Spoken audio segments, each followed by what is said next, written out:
الرحيم ألف لام ميم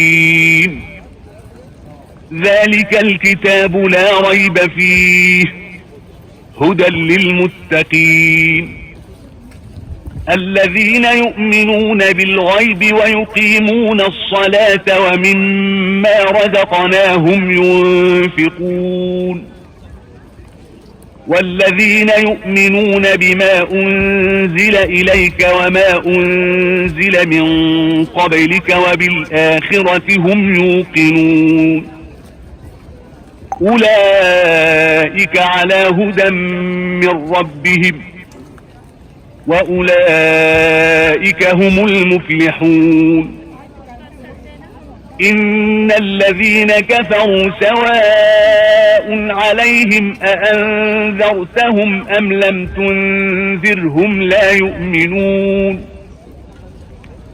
ختم الله على قلوبهم وعلى سمعهم وعلى أبصارهم غشاوة وَلَهُمْ عَذَابٌ عَظِيمٌ அளவற்ற அருளாளனும் நிகரற்ற அன்புடையவனுமாகிய அல்லாஹ்வின் திருப்பெயரால் துவங்குகின்றேன்.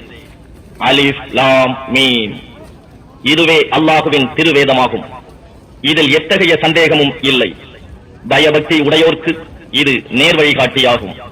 பயபக்தி உடைய அவர்கள் புலன்களுக்கு எட்டாம் மறைவானவற்றின் மீது நம்பிக்கை கொள்வார்கள். தொழுகையையும் உறுதியாக முறைப்படி கடைபிடித்து ஒழுகுவார்கள். இன்னும் நாம் அவர்களுக்கு அளித்தவற்றிலிருந்து நல்வழியில் செலவும் செய்வார்கள். நபியே, இன்னும் அவர்கள் உமக்கு அருளப்பெற்ற வேதத்தின் மீதும் உமக்கு முன்னர் அருளப்பட்டவை மீதும் நம்பிக்கை கொள்வார்கள். இன்னும் மறுமையை உறுதியாக நம்புவார்கள். இவர்கள்தான் தங்கள் இறைவனின் நேர்வழியில் இருப்பவர்கள். மேலும் நிச்சயமாக இவர்களே வெற்றியாளர்கள்.